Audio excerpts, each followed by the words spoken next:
제목은 하나님을 기쁘시게 하는 자입니다. 하나님은 창세전에 저희를 선택하시고 예수 그리스도의 그 십자가 복음을 통해서 저희들을 하나님의 자녀로 불러주셨습니다.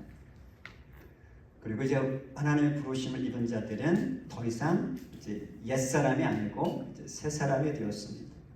우리들은 모두 다 새 사람입니다. 새 사람이 되었으니까 새 사람에 합당한 삶을 살아야 됩니다. 사도 바울은 계속해서 이제 새 사람은 어떻게 살아가야 되는지에 대해서 우리에게 가르쳐주고 있어요. 그러니까 이것은 새 사람 된 우리들에게 해도 되고 안 해도 되는 게 아니고 새 사람 되었으니까 이렇게 살아가야 되는구나를 우리에게 가르쳐주는 거거든요.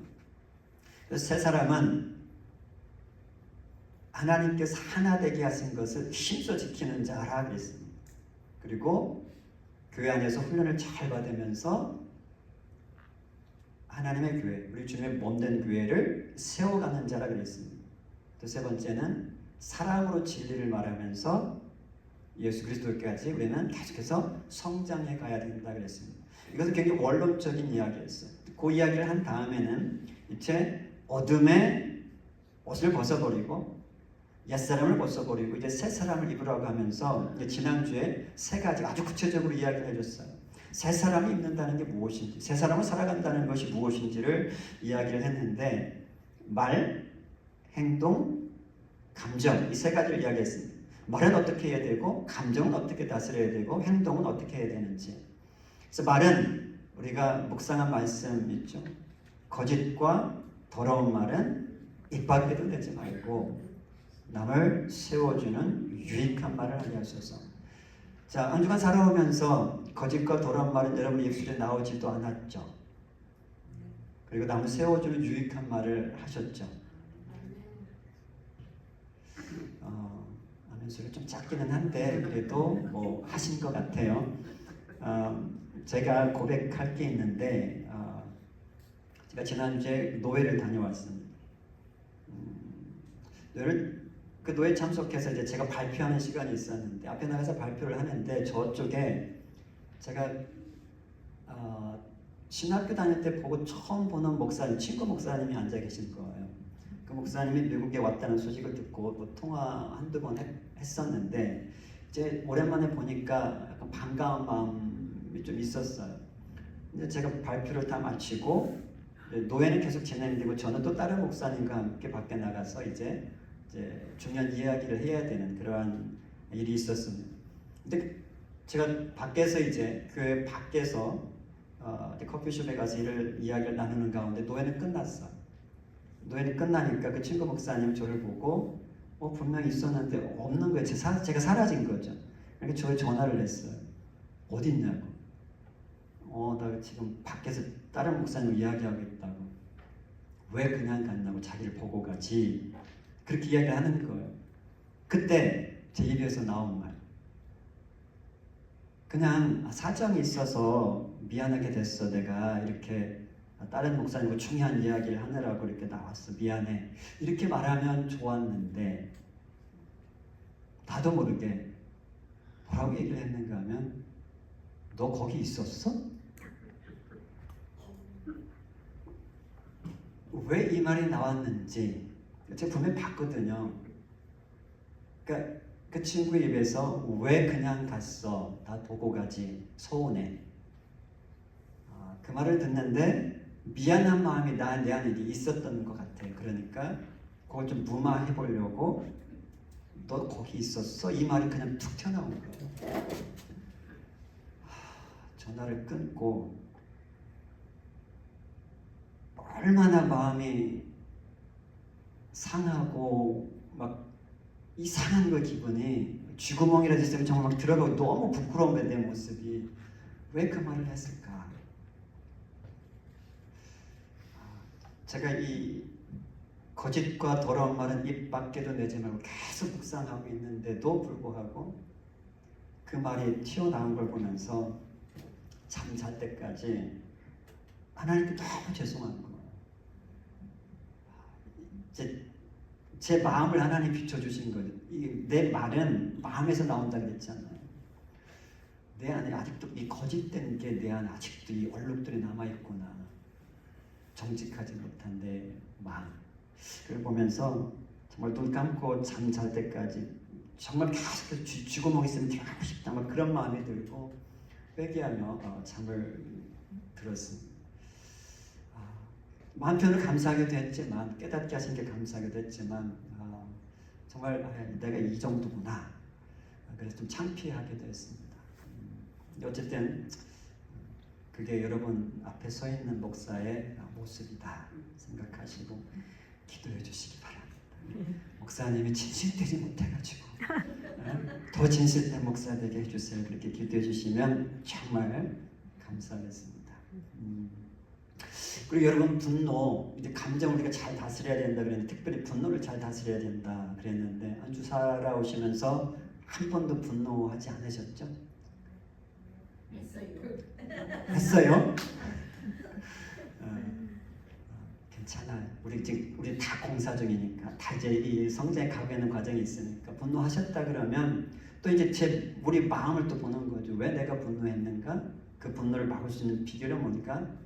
그 분노와 관련된 하나님의 말씀을 더 묵상해야 되겠구나 생각하시면 됩니다. 그리고 행동, 특별히 행동에 있어서 도둑질을 이야기했거든요. 남을 해롭게 하는 일은 절대 하지 마라. 남을 유익하게 하는 일을 해라. 그러면서 친절하게 해라, 긍휼히 여겨라, 용서해라. 특별히 이렇게 세 가지를 이야기했습니다. 남을 해롭게 하는 일 안 하셨죠? 해롭게 할 시간이 없으셨어요. 어쨌든 이 세 가지 우리 완벽하지는 않지만 이 말씀 묵상해 가면서 더 좋아지고 있고요. 또 정말 좋은 거는 이 말씀 앞에 우리가 서기 때문에 하나님이 깨닫게 하신다는 게 또 감사한 거죠. 그냥 지나치는 게 아니고 회개하는 거죠. 그러니까 정말 죄악 중에 죄악은 죄 짓는 게 아니고 죄를 회개하지 않는 거예요. 인간이 죄 짓는 것, 하나님이 죄 짓는 것 때문에 우리 심판하지는 않으세요. 우리 연약한 걸 아세요. 그런데 죄를 회개하지 않는 것, 이것 때문에 심판을 받는 거예요. 그러니까 말씀 앞에 서면 우리 모습이 비춰지는 것, 죄송하고 좀 창피하지만 그래도 감사할 수 있어요. 하나님 깨닫게 하셔서 감사합니다. 그래서 회개할 수 있게 하셔서 감사하고, 어제는 그랬지만 오늘은 또 다른 삶, 새로운 삶을 살아갈 수 있는 기회를 주셨으니까, 어제 죄 짓고 어제 죽은 게 아니고, 하나님 어제 죄 짓고 들어가서 어떻게 큰일 나잖아요. 물론 하나님 긍휼히 여기셔서 또 천국으로 이끌어 주시겠지만, 그러나 우리가 회개하지 않고 살아가는 것, 이거는 정말 하나님 두려워해야 되는 겁니다. 어쨌든 이 세 가지를 이야기했는데, 오늘 본문에서도 세 사람은 어떻게 살아가야 되는가 계속해서 이야기를 하는데, 오늘 본문을 읽으면서 세 사람은 제가 한 문장으로 이렇게 정리를 해봤는데, 세 사람은 하나님을 기쁘시게 하는 자다. 그래서 오늘 제목을 하나님을 기쁘시게 하는 자다 이렇게 정했습니다. 세 사람은 하나님을 기쁘시게 하는 자다. 그래서 제가 여러분들이 오늘 전하고자 하는 이야기는 하나님을 기쁘시게 하는 자의 특징이 무엇인가에 대해서 제가 말씀을 드리려고 하는데, 말씀을 들으면서 여러분이 정말 하나님을 기쁘시게 하는 자인지 스스로 확인해 볼 수 있고, 또 이번 주에 다시 한번 하나님을 기쁘시게 하는 삶을 결단코 살리라 결단할 수 있는 시간도 될 수 있을 것이라고 믿습니다. 자, 첫 번째로 1절에서 하나님을 기쁘시게 하는 자는 사랑을 받는 자 같이 너희는 하나님을 본받는 자가 되라 이렇게 이야기합니다. 하나님을 본받는 자, 하나님을 기쁘시게 하는 자는 하나님을 본받는 자라는 겁니다. 하나님을 본받는 자라는 말은 우리가 무슨 말을 하든지 무슨 행동을 하든지 하나님이 하시는 것처럼 하라는 말이에요. 하나님이 말하고 싶은 걸 말하고 하나님이 행하시고 싶은 걸 행하라는 거거든. 그게 하나님을 본받는 것이죠. 그런데 참 우리 인간이, 이 연약한 인간이, 부족한 인간들이 어떻게 그 하나님이 하시고 싶은 말, 하나님이 행하시는 그 일을 우리가 어떻게 본받으며 살아갈 수 있을까? 너무 이게 갭이 크잖아요. 하나님하고 우리하고는. 그런데 바울 분명히 이야기해요. 하나님을 본받는 자가 되라. 이것이 하나님을 기쁘시게 하는 삶이다 이렇게 이야기하는데, 근데 이게 갭이 커 보이지만 하나님 본받는다라는 것이 또 그렇게 어려운 것만은 아니다라고 이렇게 우리에게 맞춰서 이렇게 가르쳐줘요. 그게 뭔가 하면 첫 번째 예를 드는 게 용서예요. 지난주에도 말씀드렸지만 오늘 읽은 5장 1절 바로 윗절에 4장 32절에 하나님이 그리스도 안에서 너희를 용서하신 같이 하라. 하나님이 너희를 용서하셨지 너희도 다른 사람을 용서해. 이게 하나님을 본받는 삶이야. 이렇게 이야기해 주는 거예요. 아, 이런 거구나. 하나님을 본받는 게 이런 거구나.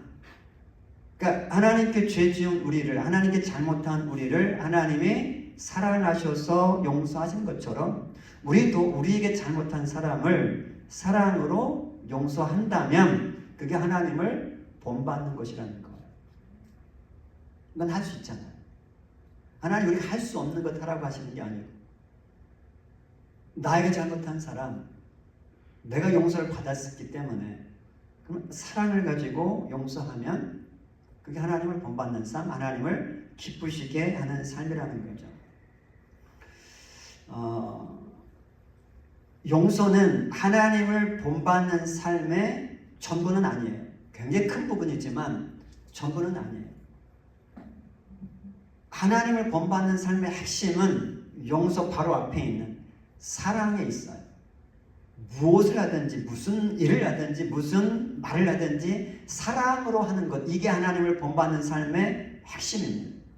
용서를 한다고 하는데 사랑이 없어요? 그런 거는 하나님하고 상관없는 거죠. 사랑으로 하는 겁니다. 무슨 말을 하든지 사랑을 담아서 하고 무슨 일을 행하든지 사랑으로 한다면 그것이 하나님을 닮아가는 삶이라는 거예요. 하나님이 언제 기뻐하실까? 제가 하나님이 기뻐하시는 그 삶에 대해서 묵상하면서 여러분들에게 몇 주 전에 아침 편지로 이렇게 드린 글이 있어요. 제가 다시 한번 그 글을 한번 읽어드리려고 합니다.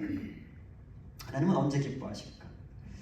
저희 아버지는 6.25 전쟁의 포화 속에서 가족을 모두 잃고 홀로 남겨진 고아였습니다. 모든 세월을 맨몸으로 견뎌오신 아버지의 몸은 거친 노동으로 군데군데 망가져 있었고 사랑을 표현하는 일에는 늘 서투르셨습니다. 무거운 삶의 무게 때문이었을까요? 평소 웃음이 없던 아버지이셨지만 제 마음속에 보석처럼 박혀 잊혀지지 않는 장면 하나가 있습니다. 어느 해 저물녘 저와 동생이 마당에서 재미있게 배드민턴을 치고 있을 때였습니다. 그 모습을 지켜보시던 아버지는 어머니와 함께 세상을 다 얻은 듯 환한 미소를 짓고 계셨습니다. 자녀들이 서로 즐겁게 어울리는 그 평범한 풍경 하나에 아버지의 모든 아픔이 녹아내리고 있었던 것입니다. 우리 하나님 아버지께서는 언제 가장 환하게 웃으실까요?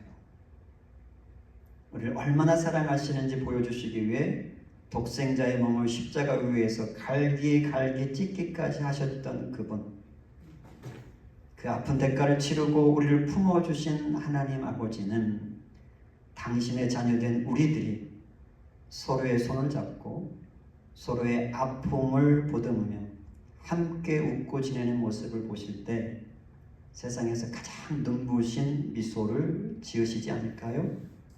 우리가 서로 사랑할 때 예수님의 십자가 고통은 비로소 아버지의 기쁨으로 완성됩니다.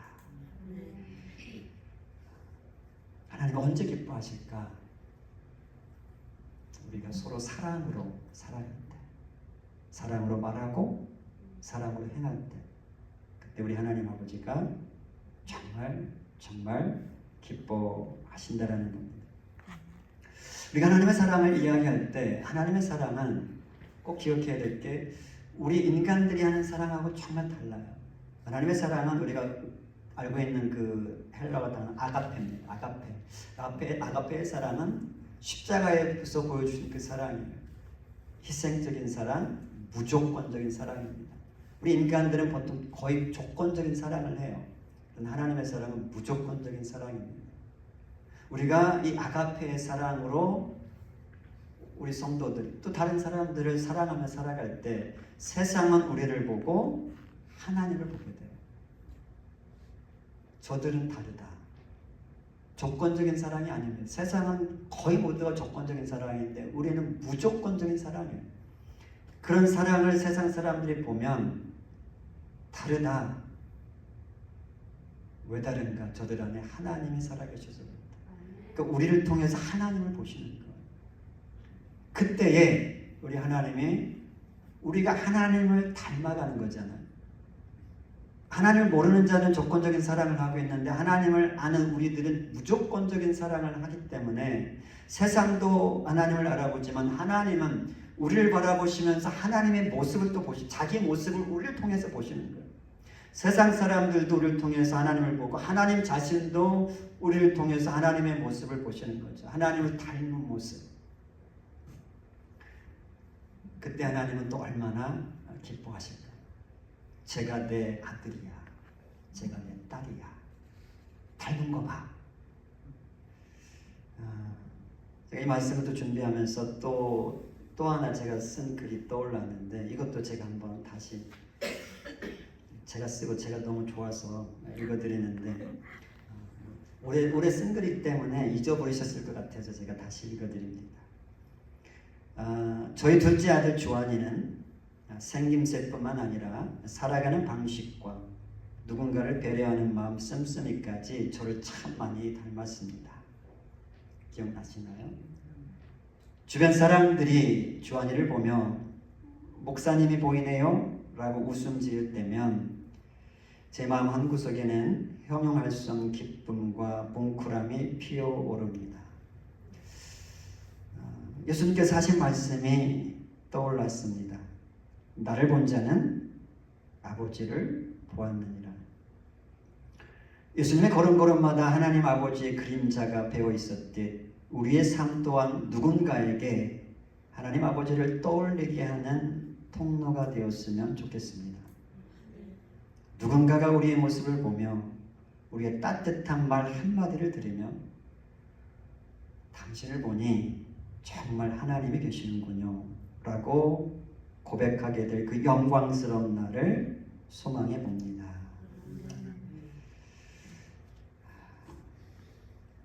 누군가가 나를 보면서 당신 때문에 당신을 보니까 정말 하나님이 살아계십니다. 이 말을 들을 수 있다면 아마 그것보다 더 영광스러운 말은 없을 겁니다.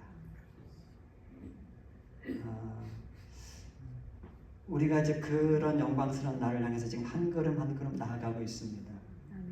우리 모두 다 이 땅을 떠나기 전에 누군가로부터는 당신을 보니까 하나님이 보입니다. 이런 소리를 다 들을 수 있기를 축복합니다. 제가 어떤 분을 보면서 우리 여기에 계신 어떤 분을 보면서 누군가가 그런 얘기 비슷한 얘기를 하는 걸 들었어요. 똑같은 얘기는 아니지만 당신 정말 그 다음으로는 안 하겠습니다. 제가 너무 그 말을 듣고 너무 감동을 받았어요. 우리 성도님 중에 저런 분이 계십니다.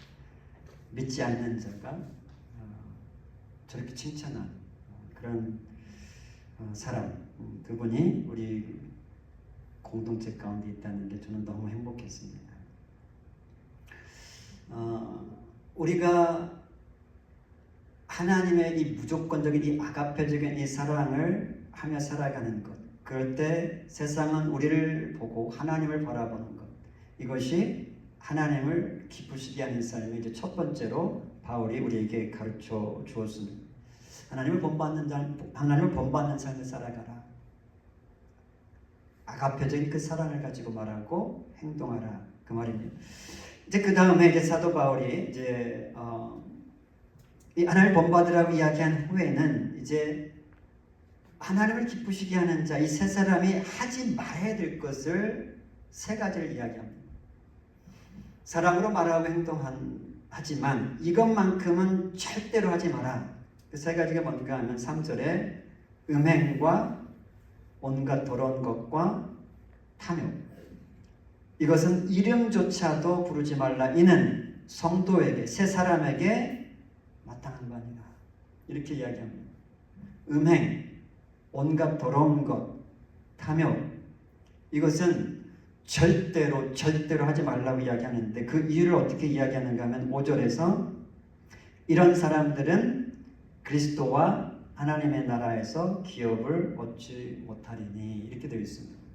쉽게 말하면 음행하고 온갖 더러운 것을 행하고 탐욕하는 자는 하나님 나라에 들어갈 수 없다라는 이야기입니다.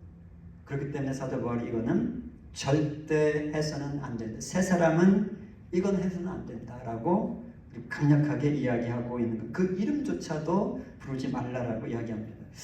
첫 번째 음행 성적인 죄를 이야기합니다. 모든 성적인 죄를 이야기해요. 왜 음행이 이렇게 심각한 죄인가 하면 다른 모든 죄는 우리 몸 밖에 짓는 죄인데 이 음행은 우리 몸에 짓는 죄예요. 그리고 우리 몸에 뭔가 하면 우리 몸은 성경이 성령께서 거하시는 거룩한 성전이에요. 그 음행한다라는 것은 이 거룩한 성전, 하나님이 거하시는 전을 더럽히는 거라는 거예요. 심각한 죄라는 거죠. 그러니까 이 음행은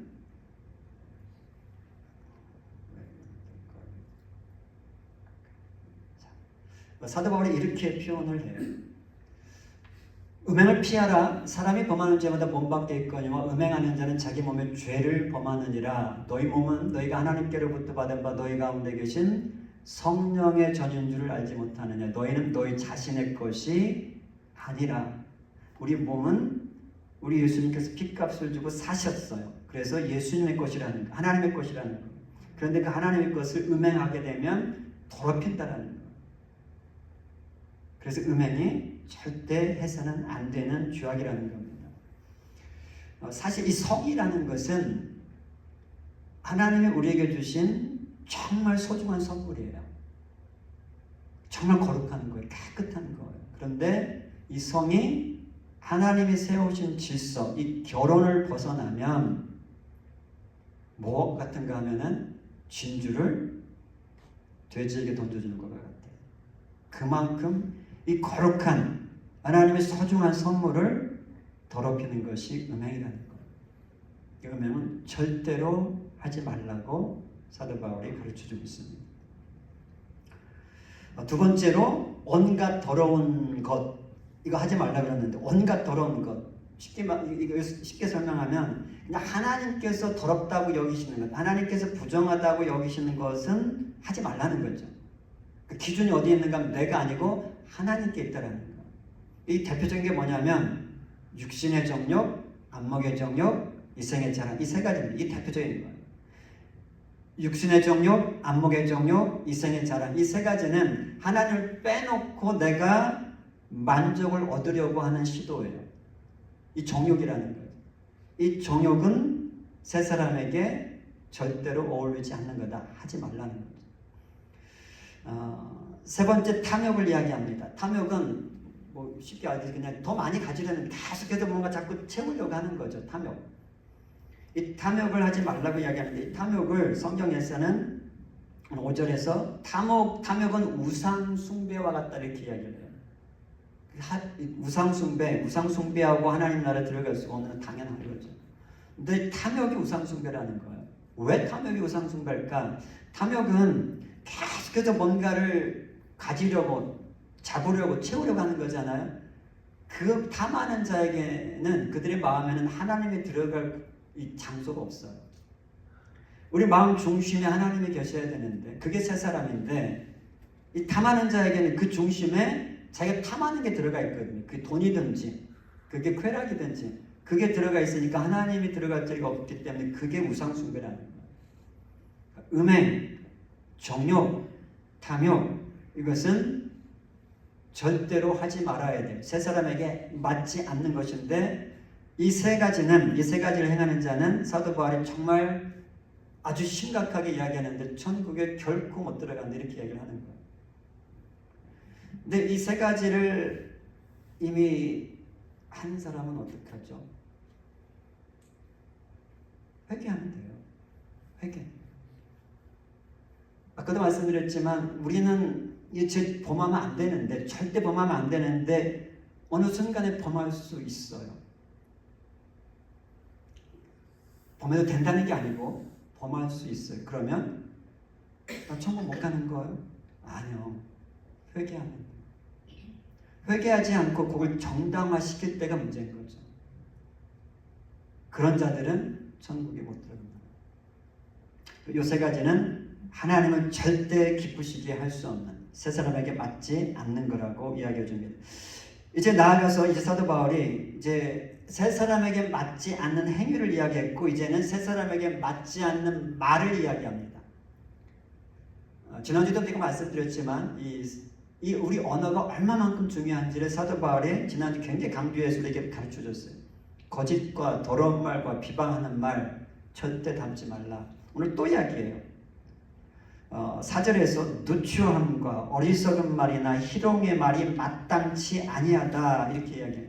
누추함, 쉽게 설명하면 누추함은 그냥 더러운 말이에요. 더러운 말, 입에 담기도 부끄러운 말, 이런 말. 어리석은 말, 무책임한 말, 희롱의 말. 이 희롱의 말은 쌍스러운 농담을 하는데 좀 쌍스러운 농담을 이야기해요. 이런 말들, 이런 언어들은 세 사람에게 맞지 않는 건 뭐 누가 얘기하지 않아 당연한 거죠. 이런 말 우리 입에 담으면 안 된다라는 거죠. 그런 말 담지 말고 오히려 감사하는 말을 하라 이렇게 이야기합니다. 우리 입술에 지금 하나님을 기쁘시게 하는 말들이 많이 있어요. 그런데 그 중에 대표로 지금 사도 바울이 우리에게 하는 말이 감사예요. 너 입술 가지고 이런 말, 누추한 말, 더러운 말, 어리석은 말, 희롱의 말 하지 말고 너 입술은 감사하는 말을 하라는 거죠. 이 감사가 우리에게 얼마나 유익한지를 알면 감사를 하지 말라고 해도 더 하게 됩니다. 왜? 감사가 정말로 우리에게 유익하기 때문에 그래요. 여러분의 입술에 하루에 감사가 몇 번이나 나올 것 같아요? 나는 감사를 한 100번 이상은 하는 것 같습니다. 손 들어보세요. 한 10번 정도는 하는 것 같아요. 네. 10번 정도는. 감사를 한 1000번 정도 하면 어떨까요? 미리 제가 말씀드리는데 우리 추수감사절 때는 제가 1000번 하라고 숙제를 드릴 겁니다. 감사. 감사가 얼마나 유익한지. 감사는 천국의 문을 열어줘요. 천국의 문을 여는 열쇠가 감사예요. 시편에 보면 감사함으로 그의 문에 들어가며 이렇게 되어 있습니다. 하나님의 문입니다. 하나님께 들어가는 문이, 하나님께 나아가는 문이 감사라는 거예요. 그 감사가 그 문을 열어준다는 거예요. 하나님을 친하고 싶으면, 하나님께 더 가까이 나가고 싶으면 감사라는 거예요. 감사하고 반대되는 말, 원망하고 불평하고, 여기에 나온 뭐 더러운 말, 어리석은 말, 희롱의 말, 이런 것들은 천국 문 열어주는 게 아니고 뭐 반대죠. 지옥의 문을 열어주는 거예요. 그러니까 감사의 말은 우리 주변을 천국으로 만들어가요. 천국의 향기를 풍겨요. 감사의 말은 우리가 영적인 냄새를 맡을 수 있다면 우리가 감사의 말을 할 때 향기가 날 겁니다. 그런데 원망하고 불평하는 말, 더러운 말, 어리석은 말, 쌍스러운 농담 이런 거 할 때는 우리가 영적으로 냄새 맡을 수 있다면 추악한 냄새, 썩은 냄새 날 겁니다. 지옥의 문이기 때문에. 그러니까 우리 입술에 그런 말 담지 말고 감사하는 말을 하라는 겁니다. 그럴 때 내 안에, 내 주변에, 내 가정에 그 감사의 말로 인해서 천국이 임하게 된다라는 거예요. 그만큼 감사가 우리에게 유익하다라는 겁니다. 과학적으로 또 이게 제가 감사에 대해서 많이 연구를 해봤는데 감사가 얼마만큼 유익한지에 대해서 요즘은 책으로 믿지 않는 자들이 굉장히 이 신경과학자들이나 이 심리학자들이 굉장히 많은 책을 내고 있어요. 감사의 유익에 대해서. 감사가 우리 몸에, 우리 삶에 어떤 유익을 주는지. 첫 번째가 감사는 우리 뇌에 행복 호르몬을 분비해 준다 그래요. 그 행복 호르몬 중에 대표가 이 도파민하고 세로토닌이라는 건데, 이게 우리 뇌에서 분비가 되면 어떤 일이 발생하는가 하면은 우리 뇌의 이 회로가 바뀐다 그래요. 물론 한 번 해가지고는 아니지만 감사를 계속하는 사람들에게는 우리 뇌 변화가 일어난다 그래요. 그래서 똑같은 걸 보면서도 그런 감사를 많이 하는 사람들은 이게 똑같은 걸 보는데 부정적인 게 보이는 게 아니고 그것도 가려지고 긍정적인 게 이렇게 확대돼서 보인다 그래요. 그러니까 좀 더 쉽게 설명하면 이 감사를 많이 하는 사람들에게는 이 돋보기가 긍정적인 거, 희망적인 거에 다 비춰준다라는 거예요. 그러니까 어떻게든 감사하는 사람들은 더 감사하게 된다라는 거예요. 똑같은 걸 보는데도 어떤 사람들은 이 감사하지 않는 사람들은 불평하고 원망하는 쪽이 더 크게 보이는 거예요. 그러니까 계속 원망하고 불평하는 거죠. 그러니까 이 감사를 할 때에 우리의 뇌의 변화가 일어나고 우리 삶이 긍정적으로 희망적으로 바뀐다라는 거예요. 내 삶이 조금 어둡고 내 삶에 별로 이렇게 희망이 안 보인다 그러면 치료책이 뭔가 하면 감사라는 거예요. 감사를 하면 보이지 않던 것들이 보이게 된다라는 거예요. 그래서 그 감사를 행할 때에 그 감사의 조건들이 실제로 이루어진다는 거예요. 이거는 과학적으로 심리학적으로 증명된 사실입니다. 또 감사는 또 스트레스 호르몬을 낮춰준다 그래요. 우리 스트레스 정말 모든 질병의 지금 근원은 스트레스라고 이야기하잖아요. 이 스트레스 수치를 낮춰준대. 감사를 많이 하게 되면 심장 박동을 정상으로 해주고 우리 혈압도 조절해주고 아무리 어려운 환경이 있어도 우리 마음의 평안을 유지할 수 있게 해주는 게 감사하는 말이라고 그럽니다. 그러니까 좀 마음이 불안해요. 어떤 좋지 않은 일이 있어요. 그러면 그 상황 보고 말하지 말고 일단 감사라는 거예요. 감사를 하게 되면 내 마음에 평안이 찾아오게 되고 스트레스가 줄어든다는 거예요. 그다음에 감사를 반복하게 되면 자 이게 우리 안에 이 엄청난 소음들이 있어요. 우리 안에 내면에 혹시 아실란가 모르겠지만 이 안에서 자꾸 이 부정적인 소음들이 나오려고 이 소음들이 우리는 꽉 차 있지 않을 수 있지만 이제 말씀을 자꾸 묵상해 가니까 여전히 우리 안에 이 부정적인 소음이 있다면 이 감사하는 말을 하게 되면 이 부정적인 이 내면의 그 소음들을 청소해 준다 그래요. 왜 감사하는 말이 자꾸 들어가다 보니까 감사하고 맞지 않는 것들은 사라지는 거죠. 그러니까 뭔가 보고 좋은 일이 있으니까 감사하는 거 너무 늦는 거고 물론 그것도 해야 되지만 어떤 일이 있기 전에 그냥 감사를 습관화하라는 거예요. 입에 그냥 감사를 달고 살라는 거예요. 그렇게 되면 우리 안에서 이런 쓸데없는 이 잡다한 소음들이 제거가 된다는 거예요. 그래서 우리 입술에서는 계속해서 좋은 말이 긍정적인 말이 나오는 거죠. 다른 사람을 세워주는 유익한 말이 나오게 되는 거죠. 이것도 감사는 믿음의 선포입니다. 하나님에 대한 절대적인 신뢰의 표시가 감사예요. 물론 하나님이 기도에 응답해 주셔서 감사합니다. 이것도 하나님 기뻐하시지만 우리 문호기 집사님 때문에 내가 얼마나 감사했는지 몰라요. 근데 이미 집사님 오시기 전부터 저는 감사를 했습니다. 하나님 무슨 일을 행하실 텐데 기대하면서 믿음으로 감사하는 거예요. 믿음으로. 그 감사는 믿음의 선포예요. 그 우리들은 다 믿음의 사람들이기 때문에 감사를 그냥 하는 거예요. 이 어려운데 감사하는 거예요. 힘든데 감사해요. 그러니까 세상 사람들에게는 이치에 안 맞는 이야기. 지금 힘들어 죽겠는데 감사라고요? 그게 상식적이에요? 상식적이지 않죠. 상식을 초월하는 거예요. 그거는. 로마서 8장 28절 말씀에 우리가 너무 잘 아는 말씀인데 제가 보여드리지 않고 한번 해볼까요? 아직도 기억하실지 모르겠는데 하나님을 사랑하는 자 곧 그의 뜻대로 부르심을 입은 자들에게는 모든 것이 합력하여 선을 이루느니라. 아멘. 이 말씀을 우리는 믿어요. 아멘. 그러면 지금 모든 것에 합력해서 하나님이 선을 이루실 거예요. 지금 일어나고 있는 일은 선하게 보이지 않아. 어렵고 힘들고 짜증나게 보일 수 있어요. 그런데 하나님 이 사건조차도 합력해서 선을 이루실 것을 믿기 때문에 미리 감사를 선포하는 거예요. 그런 자들에게는 하나님이 정말 합력해서 선을 이루실 그 선을 맛보게 하실 겁니다.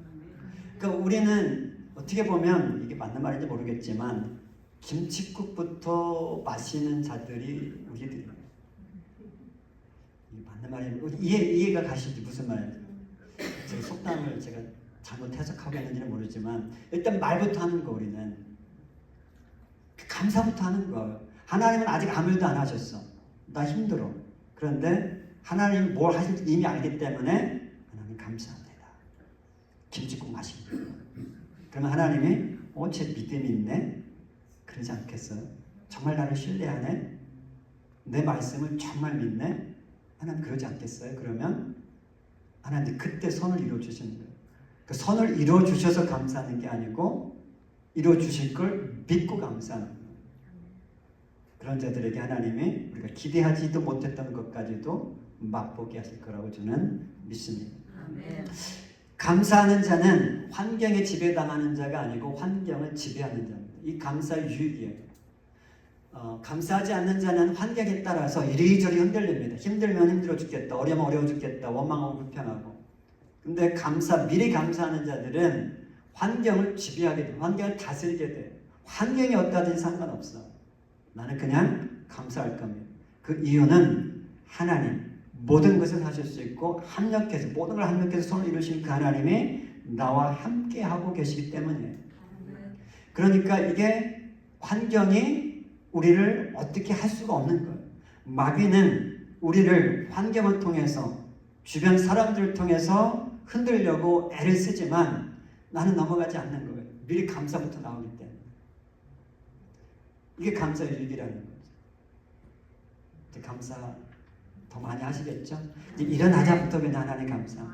생명 주셔서 감사하고 눈 뜨게 하셔서 감사하고 말씀 묵상하게 해주셔서 감사하고 아침 주셔서 감사하고 공기를 숨을 쉬게 하셔서 감사하고 변을 보게 하셔서 감사하고 감사할 게 얼마나 많아요. 미리미리 감사를 쌓아두면 사단이 어떻게 우리를 흔들려고 할지라도 틈을 주지 않는 거예요. 감사부터 나오기 때문에.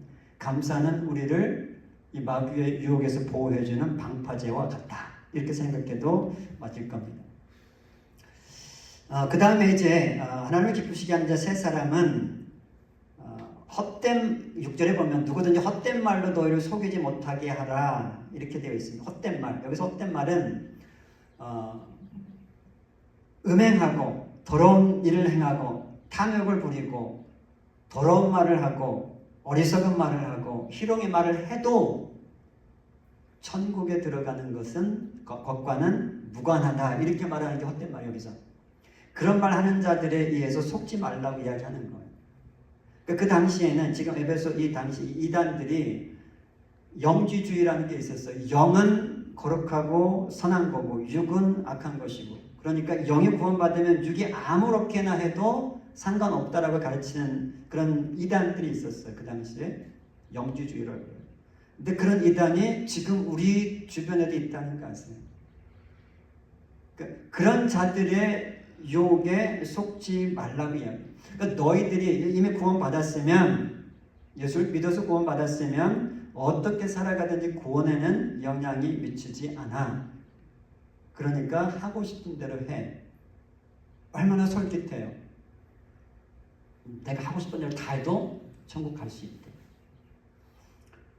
근데 이들을 향해서 사도 바울이 뭐라고 이야기하는가 하면은 하나님의 진노가 불순종의 아들들에게 임하나니 그런 일들을 행하는 자들에게는 하나님의 진노가 임한다라고 가르쳐줘요.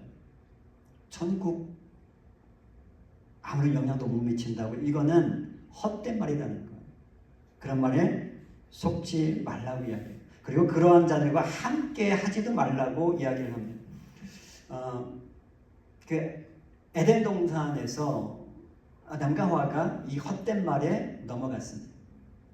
하나님은 선악과 따먹으면 어떻게 된다고요? 죽을 것이다. 사단은 아니야. 난 안 죽어. 오히려 하나님처럼 될 거야. 헛된 말로 유혹을 했더니 아담과 하와가 그 헛된 말을 듣고 넘어갔죠. 사단은 지금도 똑같이 유혹합니다. 한 번 구원은 영원한 구원이야. 믿잖아 지금. 예수 믿으니까 천국 티켓 받았어. 그거 하나님 절대 돌이키지 않아. 그러니까 괜찮아. 죄를 가볍게 여기게 만드는 거야. 우리 인간이 어떻게 죄를 안 짓고 살 수 있어? 죄를 가볍게 만드는 거야. 사도 바울이 분명하게 가르쳐줍니다. 그런 자들에게 하나님의 진노가 임한다고 했죠. 하나님의 진노가 임하는데 천국 갈 수 있다는 말, 이게 말이 안 되는 거잖아요. 특별히 이제 구원파, 지금 우리 주변에 많아요. 구원파. 이 구원파들 그렇게 가르쳐. 한번 구원받았으면 끝. 그러니까 육체가 행하는 것은 상관없다고 가르쳐. 또 그 이단들, 그런 비슷한 이단들이 꽤 많아요. 한번 구원받았으니까 괜찮아. 육으로 하는 것은 괜찮아. 이렇게 가르치는 거예요. 절대 그러한 헛된 말에 넘어가지 말라고 이야기해 줍니다. 자, 그리고 이제 빛의 자녀들처럼 행하라. 빛의 자녀답게 행하라. 주를 기쁘시게 할 것인지 무엇인지 시험해봐라. 이렇게 이야기하는데 이제 빨리 가겠습니다. 빛의 자녀처럼 행하라, 그 말은 이제 앞에 이야기를 다시 반복하는 거예요. 사랑으로 행하고 사랑으로 말하고 행하는 것, 이게 빛의 자녀처럼 행하는 거고, 이 음행하고 더러운 것, 탐욕, 그 다음에 더러운 말, 어리석은 말, 희롱의 말, 이런 거 안 하는 것, 이게 빛의 자녀들처럼 행하는 것. 그리고 그것이 하나님을 기쁘시게 하는 삶이라는 겁니다. 나아가서 어둠의 일에 참여하지 말고 도리어 책망하라, 이렇게 이야기해요. 그런 일을 하지 않을 뿐만 아니라 그런 일을 하는 자가 있으면 책망하라고 가르쳐줘요. 이게 시간은 없는데 너무 중요한 말이에요. 우리 가운데 만약에 이런 일을 행하는 자가 있어요.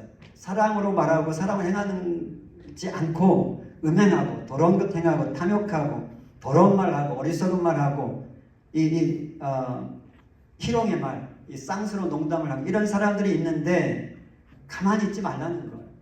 책망하라는 거예요. 어떻게 책망을 하죠? 왜 책망해야 되죠? 책망하다라는 말에는 드러내다, 들추어내다라는 의미도 있어요. 그러니까 그냥 좋은 게 좋은 거야, 이게 아니라는 거예요. 그런 일을 행하는데 회개를 하지 않아. 혹은 죄인지도 모르고 행하고 있어. 그러면은 들춰내라는 거예요.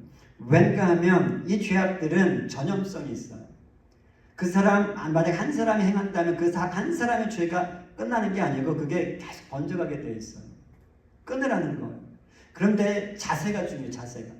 나는 의로운데 저 사람은 아니네. 이런 자세로 행하면 절대 안 돼요. 나도 범할 수 있어. 지금은 내가 이런 죄를 범하지 않고 있을지 모르지만 나도 범할 수 있다는 걸 인지하면서 겸손하게 행해야 되는데, 지난번에도 이야기했지만 우리가 뭔가 진리를 이야기할 때는 무엇으로 이야기를 해야 돼? 진리 앞에 뭐가 붙어요?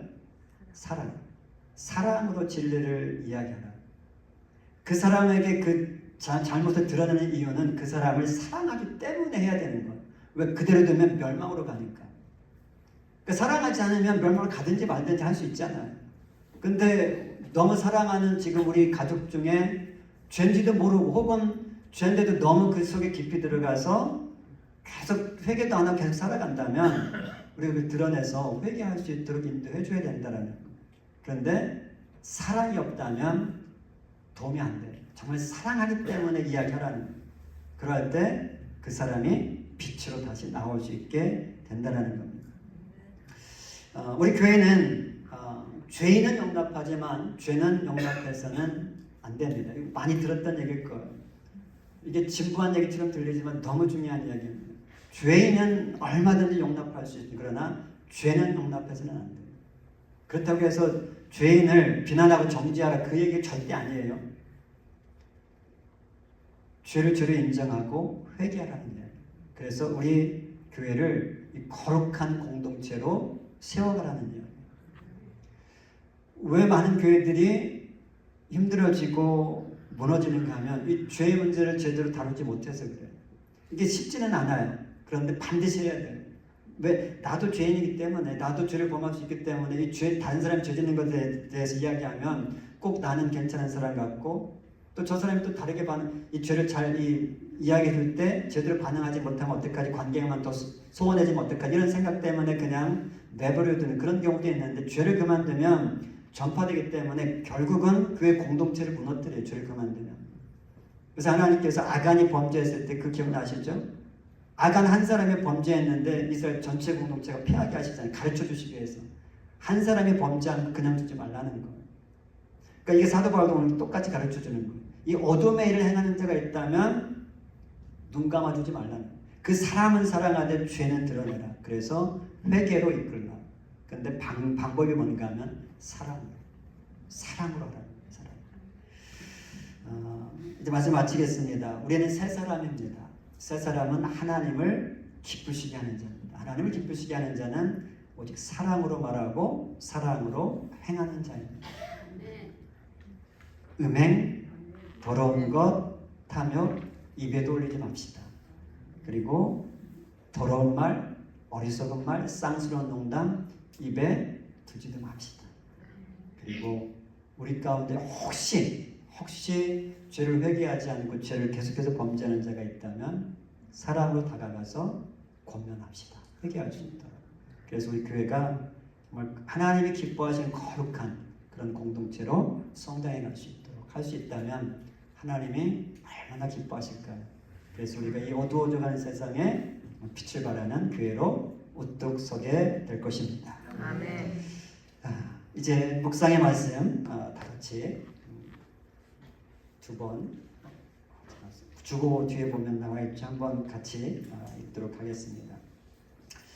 사랑으로 말하고 행함으로 하나님을 기쁘시게 하는 자가 되게 하소서. 한 번 더 합니다. 사랑으로 말하고 행함으로 하나님을 기쁘시게 하는 자가 되게 하소서. 아멘. 같이 기도하겠습니다.